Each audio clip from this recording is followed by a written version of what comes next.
Welcome to Visionaries Global Media, your number one source for podcasting entertainment. Visionaries Global Media, envisioning excellence on a global scale. This is Nattering with E at the movies.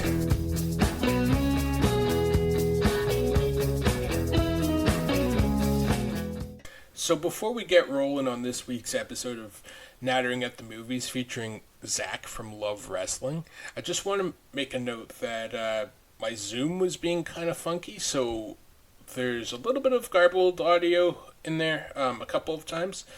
I was fortunate enough to get Zach to repeat a couple of things near the end, but ultimately it was a really, really fun episode, and Zach's a great, great dude. You can follow him at SmarkMouth on Twitter, and all those guys that love pro wrestling. He's part of that collective group of guys we've had before with Pluggo and Grainmaker from For Exposure coming on the pod. So yeah, I just want to let you know that even though there's a little bit of a mix-up with Zoom being kind of funky, the episode was great, and thanks to Zach again. Welcome back to another episode of Nattering at the Movies. It's your man, Nattering with E, Eric Freeds, and I am joined today by a pal who I met recently, just based off of our love of wrestling, Mr. Zach Ralph from Love Pro Wrestling's online pages, I guess would be the best way to describe it. Our digital content, anything that's on YouTube and the website or social media. I more or less have a hand in, like, not like necessarily getting together. We have a lot of people who are working really hard, and a lot of them are trusted to operate autonomously. So yeah, I just make sure. I'm the content manager of Love Wrestling, and there's a lot to that, but a lot of it is just in title alone. Yeah, absolutely. My team makes my job very easy. That's awesome. Yeah. I was able to meet some of them actually when yourself included at GCW Worst Behavior when it came to Toronto in July. And although wrestling is a big thing that we both love, I feel like we would be here for 7 hours just talking wrestling. And the other thing that's also big in our lives, as it turns out, this is audio only for the people at home, but Zach is wearing a Teenage Mutant Ninja Turtles baseball cap. And if you've known me for any amount of time, 30 seconds or 20 years, you will know that I love the Ninja Turtles. The pre-order for Ninja Turtles Masters of the Universe crossover is arriving next week, so I'm totally looking forward to that. And before we get into today's movie, my question is this for you, Zach. Shoot. Favorite Ninja Turtle Raphael. character. Or no. Character in the entire series, I guess, is the best way to put it. Still it doesn't change my answer. It's absolutely Raphael. I mean, like, I'm not very well versed in the comics. Like, my older brother had them when I was a kid, and like the original comics were quite dark. And my brother is 10 years older than me. I wasn't necessarily allowed to just page through them endlessly. There had to be some, oversight by governing parents and such.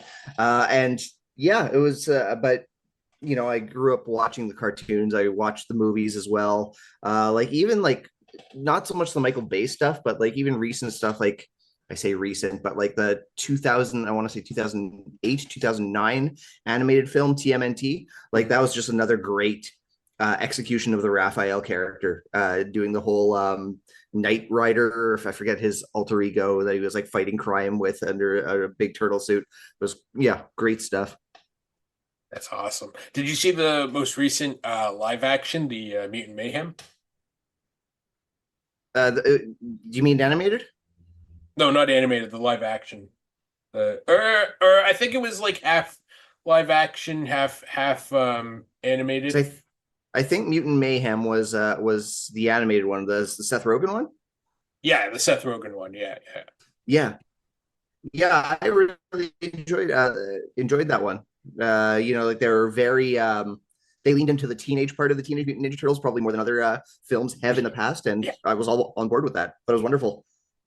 yeah, it's great. So today for Nattering at the Movies, we'll actually be talking about another series that is fantastic. The We sure Guardians, are. the Guardians of the Galaxy. For just because I've been a little bit of a slacker, admittedly.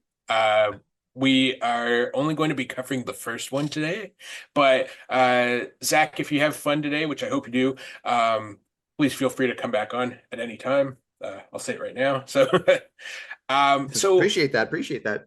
I think essentially how we'll do this, because if we go through the entire plot line, it'll take us probably a couple hours, but um. I'm gonna ask a couple of questions and we'll just spitball from there, basically. Absolutely. Sounds good. Following your lead. Great. So, uh, just for the people at home, the cast for Guardians of the Galaxy is led by Chris Pratt, who plays Peter Quill, aka Star-Lord, Zoe Saldana, who plays Gamora, Dave Bautista, Drax the Destroyer, Vin Diesel as Groot, Bradley Cooper as Rocket, uh, Lee Pace as Ronan the Accuser. Michael Rooker as Yondu. Oh, you know what? I'm glad that I have the Wikipedia in front of me because I had no idea what Michael Rooker's name was the entire like time that I've seen these movies. So, uh, Yondu. yeah, Karen Gillan or Gillan as Nebula, Damon Hansu as Korath, John C. Reilly as Roman Day, Glenn Close. So to say that this roster of um, Guardians and their uh, like just the cast in general is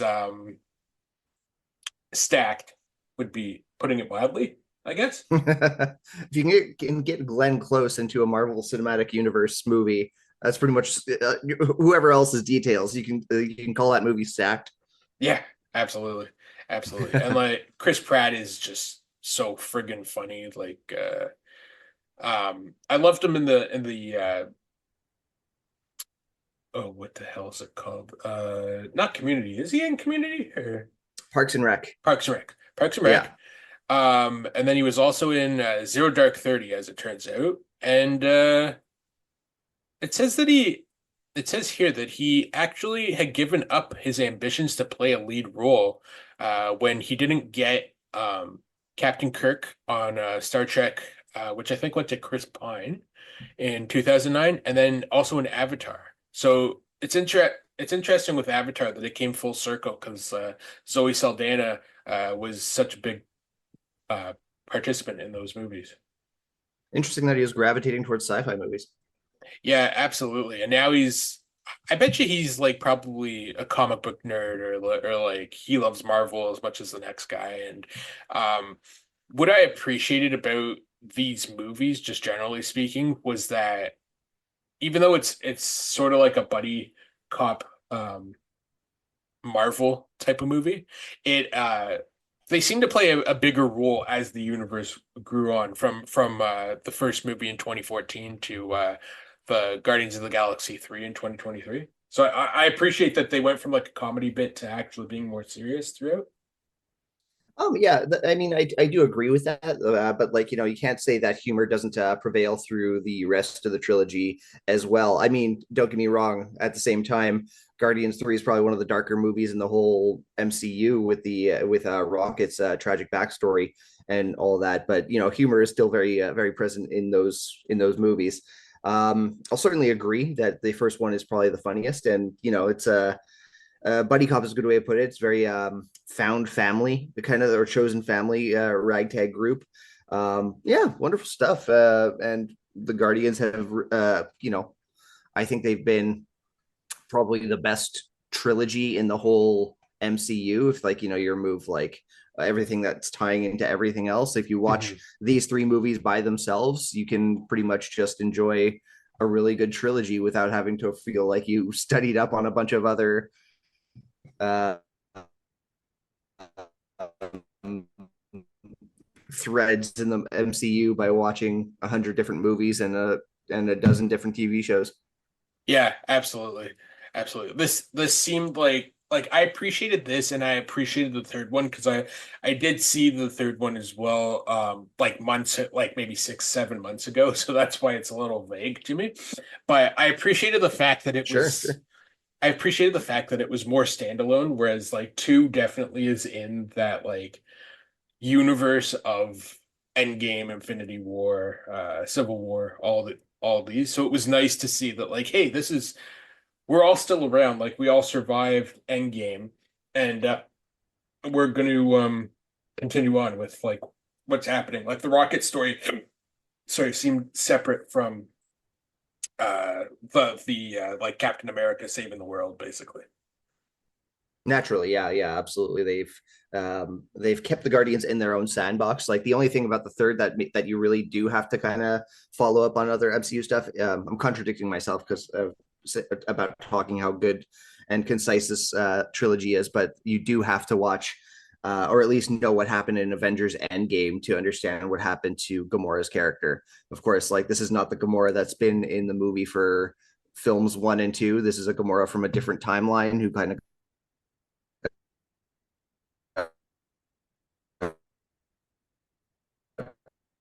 Oh, you cut off there. Can you repeat that and last point? survived and had the oh I got cut off, sorry. Yeah, sorry. Yeah, so the Gamora in Guardians 3 doesn't have like the same shared experience with the Guardians that she had in 1 and 2, so that's the one thing you do kind of have to take into consideration from Yeah. the other movies. So my Zoom is being a little bit buggy, but for some reason, if we both cut our cameras and just talk, it'll work fine. It'll stabilize it. I don't know why that is, but it just happens. Let's do it. Thanks so much. Yeah, so now it should be fine. Yeah, everything's fine. Yeah. But yeah, I definitely agree with that. The nice thing too, as I mentioned earlier, as us being big wrestling fans, is that Batista is in this as Drax the Destroyer, which I thought it was funny because he was well, I mean, he was a riot in these movies for sure, but he definitely like the first movie he definitely is like a bit of a hard ass, but then he ends up being like actually really really funny. So what did you think of his character throughout the first movie at least? You know, like having this you have a as a wrestling fan, you see Dave Batista in a movie for the first time, you have a certain expectation, especially one of his very most early films. And you know, he was not at all what you expected. Yes, he was a badass, but he had a lot of like uh naivete to him. It was very endearing to see him not worry about being just like plain old macho giant Hulk of a character. They already got one of those in the MCU, so like you know, Drax the Destroyer was just something very different and very endearing. I think like the whole timing of it was very interesting because again, like you know, Dave came back at that time, like as they were starting to gear up towards promoting the movie. He won the Royal Rumble. He was set to main event WrestleMania, and like if you go back and read a little WWE history, like they did not have faith in this movie whatsoever. They expected Dave Batista was performing in a real stinker, but it ended up being a smash hit. And you have to wonder if they had like anticipated that success for the movie. Maybe WrestleMania 30 doesn't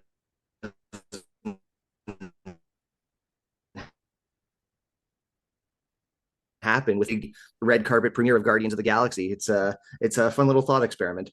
Yeah, definitely. And uh I forget, I think it was roughly around 30 as well for WrestleMania where um Batista no, he quit briefly. I mean, he quit after that, and then that was when Seth ends up turning on the Shield or whatever. And or no, that was probably a year or two after that, I want to say. No. Dave hung around. I keep calling him Dave. He's just so personable. I feel like I can Yeah, just call him that. yeah. Um, he hung around for a few more months. He got the Evolution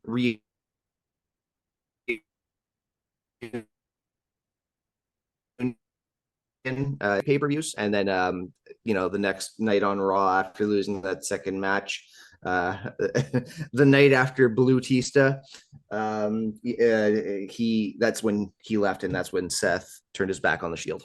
Right, right. Yeah, yeah, I just remember the actual turn and then him like in the build up to that he just like waved goodbye and I was like, okay, Yeah. he's not off to like retire. Like he's literally going to Hollywood and having quite the successful career. I mean, don't get me wrong, he'll never have as big a career as The Rock, but in terms of one of these wrestlers who makes a transition from wrestling to Hollywood, I mean, he's got to be right up there between like him and Cena, for instance. Like he's probably I mean, Cena's the bigger name, quote unquote, but he's had like quite a successful Hollywood career, right? Yeah, I gotta agree with that entirely. I mean, don't like you said, The Rock is more or less guaranteed box office success, but and uh he knows his typecast and he knows what kind of characters he plays to make a successful movie, and a lot of that is like there's not much range to what that is for The Rock, but Cena's interesting too because he kind of like he also is not as financially blockbuster success guaranteed as The Rock is, of course, but he also does kind of take these riskier characters like Peacemaker, for example. But then there's there's Batista, who's like, yeah, he started off things with a hit, like he landed, he was perfect for the role of Drax the Destroyer, and uh, what's the turn of phrase I'm looking for? He knocked it out of the park, and he got a lot of eyes on him. And like rather than looking for the next action movie, he started like he took in things like James Bond and things like that, but he's also like he looks for more interesting things. Like he's looking for these interesting characters. I listened to an interview with him recently, and like he talks about how he's like a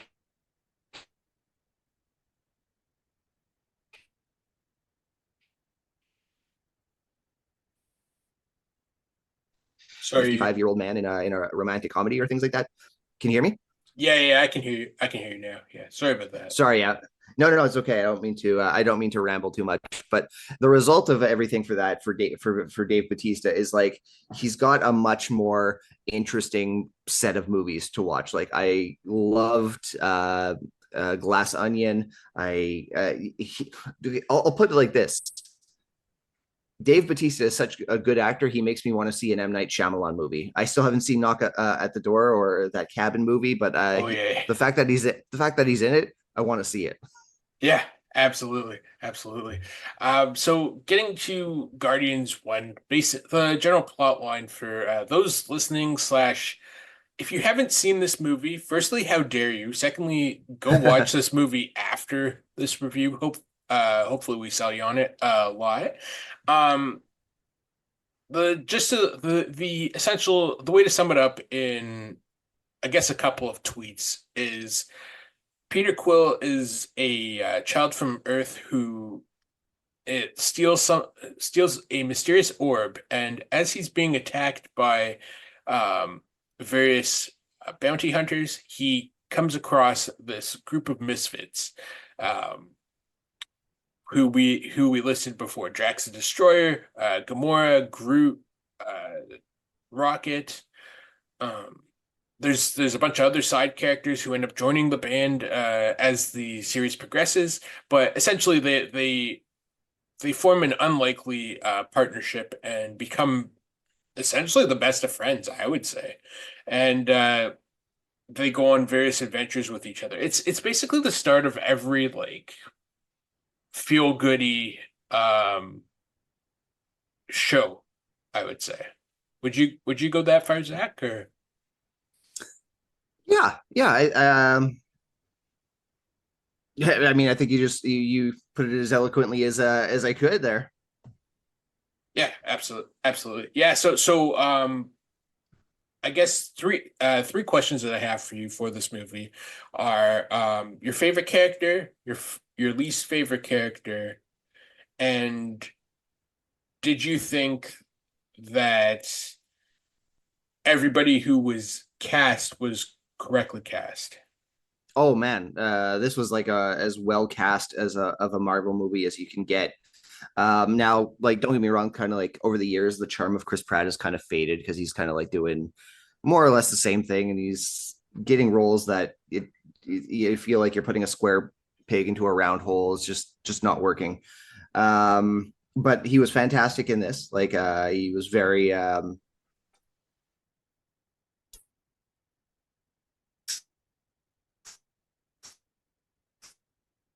charming. Sorry, you cut out there.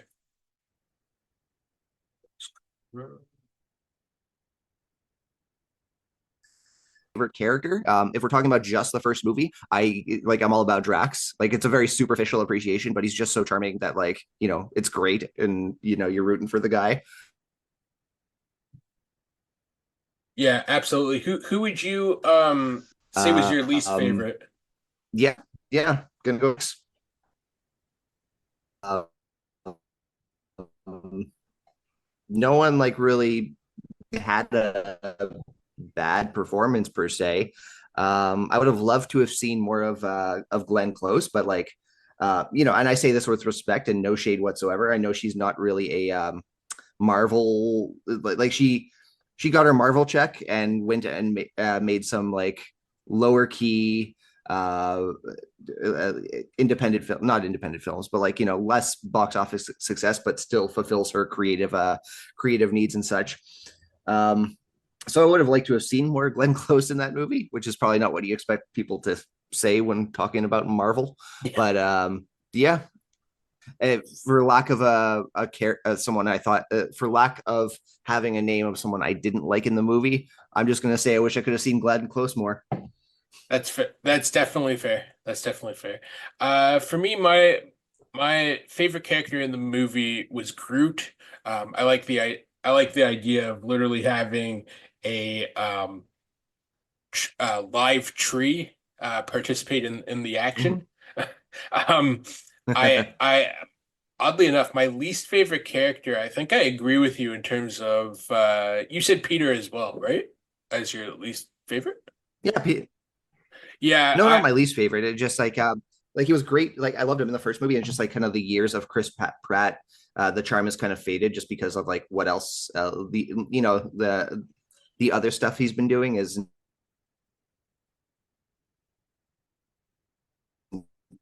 been as interesting.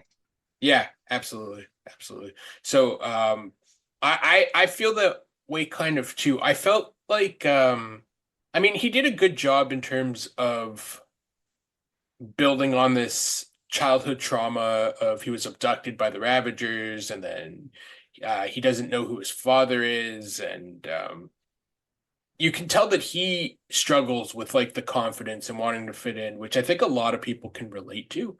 But I also found him like kind of whiny a little bit when he was going through different things. So I was like, okay, man, we get it. We get it. You're struggling, and so fair enough.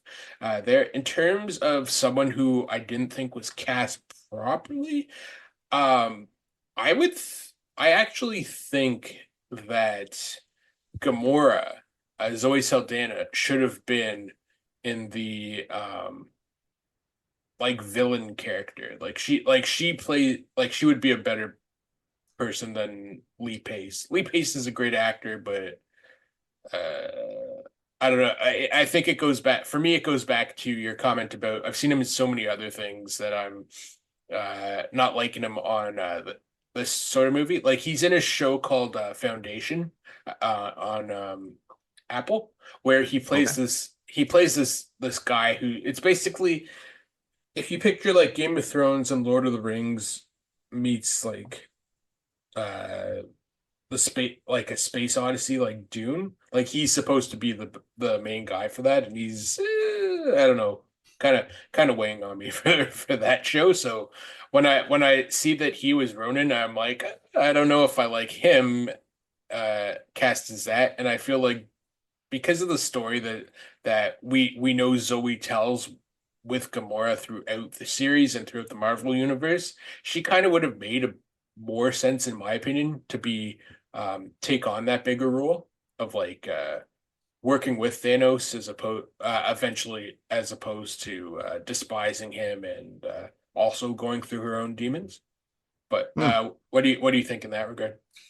I'm afraid I can't agree with you. I thought Zoe Saldana, she brought that character to life in a very interesting way. And I mean, Marvel, the MCU obviously takes liberties with the source material, and like they're open about it. Like they're, that's kind of like the benefit of working with a comic book source. It's like you can take these liberties and attribute it to being another universe. But uh, you know, Gamora being part of the Guardians, that just makes sense to me. I think the team itself would have lost a lot of the chemistry without her being part of the team, in my opinion. That's that's fair. That's fair. Yeah. So next, the main thing I wanted to discuss with you for this movie was Sure. how good the soundtrack was. Because throughout the film and throughout the series, really, we see Peter with his tape recorder, or not tape recorder, but It's cassette player. cassette player. Yeah, cassette player. Playing just like the greatest tunes known to man. Well, I wouldn't go that far, but like A every lot of them soundtrack, are. a lot of them are just fantastic, and like a lot of 80s and like prior to the 80s. It just I guess my questions for you are, firstly, what did you think of the soundtrack? And then my other question is, did you what songs did you like from the soundtrack?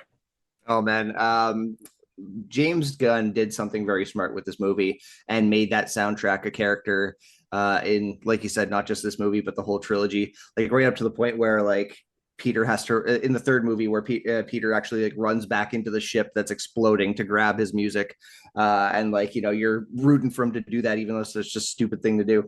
But in this movie, great soundtrack, top to bottom, no complaints whatsoever. I think I'm going to say like, okay, if I when I like going into the movie and if I had the soundtrack in front of me, and I was working with like my familiar hits, the songs that I knew, I was going to say Moon Age Daydream by David Bowie, just flat out. But I think like favorite song, like after seeing the movie, oh shoot, no, I'm looking at the soundtrack now. There's so many different ones I could select. I Want You Back, Ain't No Mountain High Enough. Um, but I think the song that like that stuck with me since seeing the movie, that like I first heard in the movie and have since listened to it on the soundtrack and such, is "Ooh Child" by the Five Stair Steps. Nice. Um, that's the one where he's where Peter distracts Ronan the Accuser before he can slam the Purple Stone into the planet and destroy it and whatnot. The Right, dance off, right, the dance off moment. That's what he. yeah. That's what he's singing. Yeah. Yeah, that's my pick. How about you? For me, Hooked on a Feeling. As soon as I saw pulled this up again for the motion picture soundtrack, it like immediately pops into my head. Like how uh it was just a big dance party, which I love. Yeah. So it's awesome. It kind of reminded me of did you ever watch Chikara back in the day, the wrestling? No, I didn't. That was I missed that whole that scene. Yeah, so pretend for a second to know what I'm talking Sure, about. sure. So, Chikara basically did a lot of comedy stuff, and so they had a bunch of like dance off routines between like the most random of wrestlers. So one of them was Greg something versus I forget the other guy's name, but anyways, my point was is that they played Jump on It by the Sugar Hill Gang.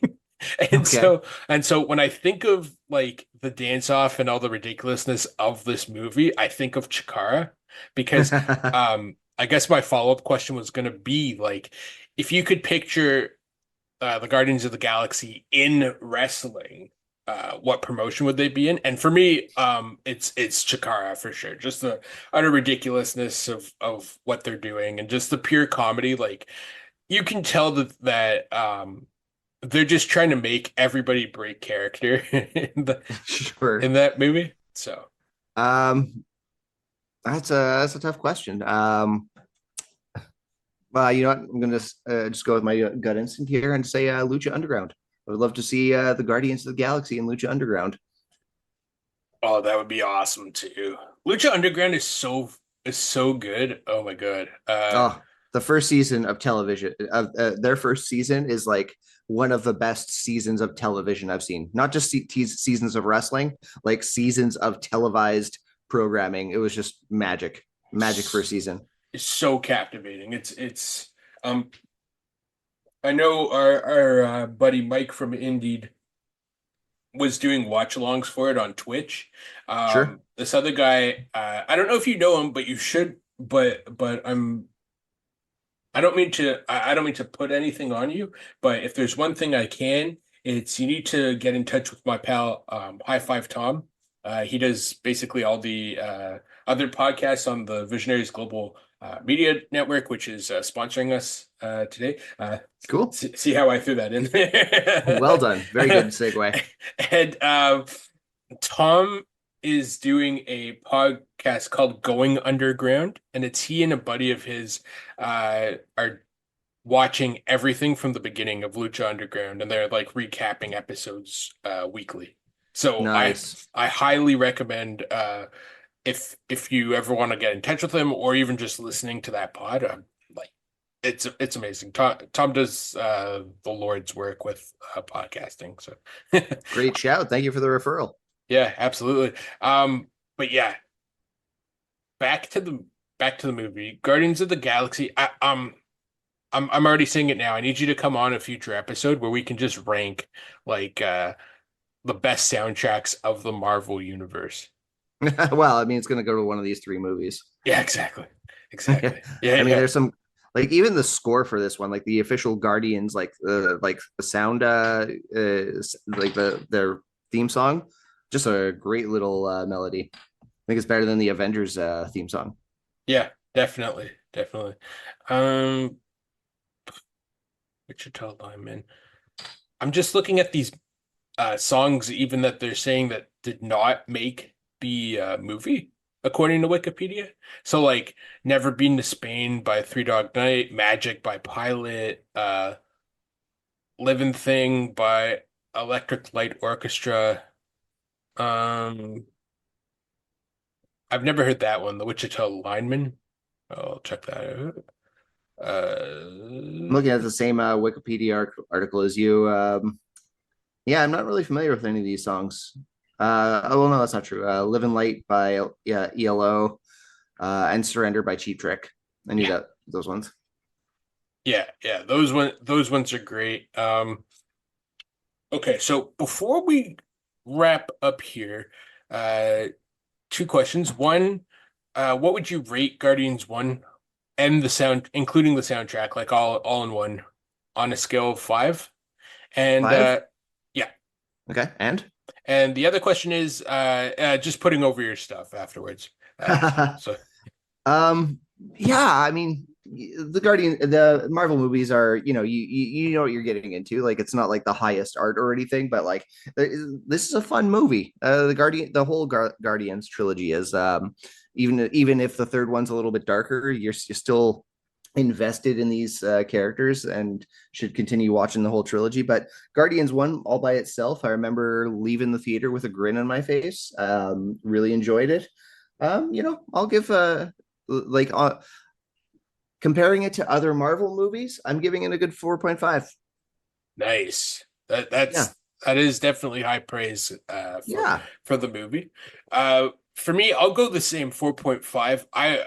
Same we're basically the same person because I left that theater being like, I love this movie. from soundtrack. I mean, the story was great. The soundtrack is fantastic, and I just wanted more. I was like injected in my veins. I need to see this side of things because up to that point with, well, I mean, this came out in 2014, but we also got like Winter Soldier and a couple other Marvel movies where you're just like, wow, this is way too heavy and I need something a little bit Yeah. funnier. And so having Guardians just be like, hey, we're not all bummed out about like how America treats other nations and the world.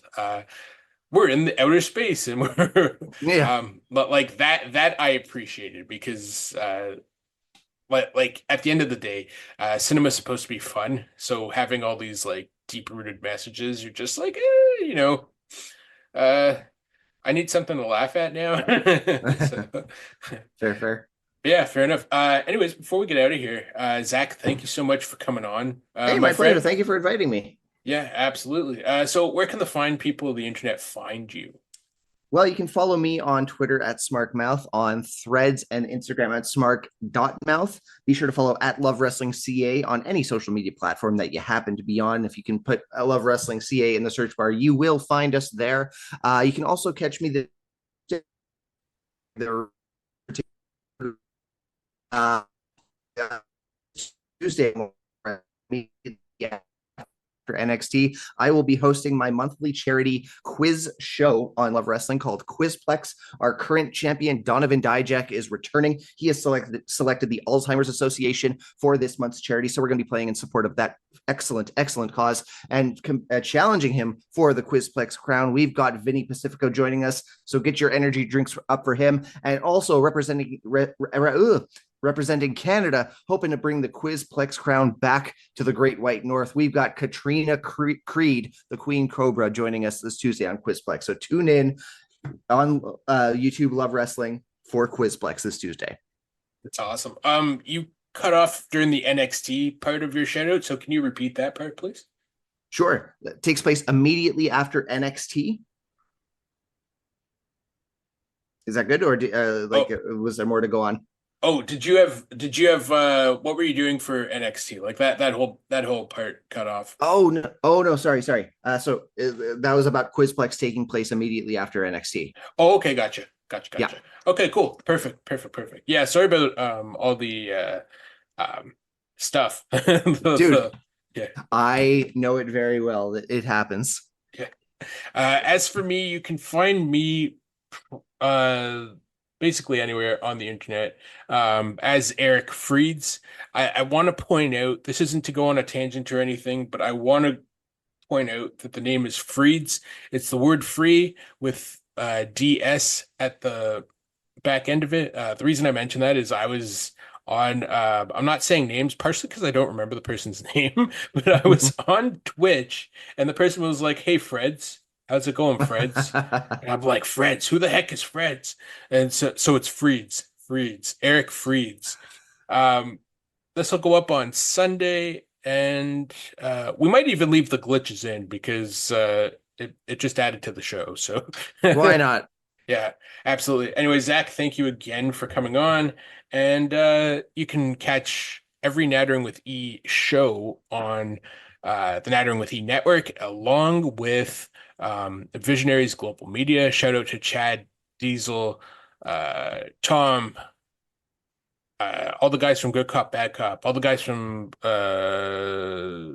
Band from Ringside, and every other show on there. Check it out. It is awesome. Awesome group of people. And as always, stay frigid, stay glorious, and see you soon.